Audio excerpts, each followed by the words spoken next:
Hello বন্ধুরা, welcome back. আশা করি সবাই ভালো আছো আর রোজ স্পোকেন ইংলিশে প্র্যাকটিস করছো। আজকে আমরা শিখবো ডু আর ডাজের ব্যবহার। তুমি কি কলেজে যাও?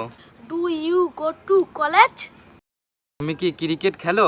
এটা ইংলিশ কি হবে? Do you play cricket? তোমার ভাই কি স্কুলে যায়? এটার ইংলিশ কি হবে? English হবে Does your brother go to school? যদি উত্তর দিতে হয় তাহলে কি হবে? যেমন যে আমার ভাই স্কুলে যায়। এটার মানে My brother goes to school. হ্যাঁ, আমি কলেজে যাই। এটার ইংলিশ কি হবে?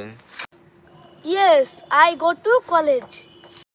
যদি বলি নেগেটিভ তাহলে কিরকম হবে? যেমন যে আমি কলেজে যাই না। I don't go to college. আমরা সেখানে যাই না। এটার মানে হবে we don't go there. We don't go there.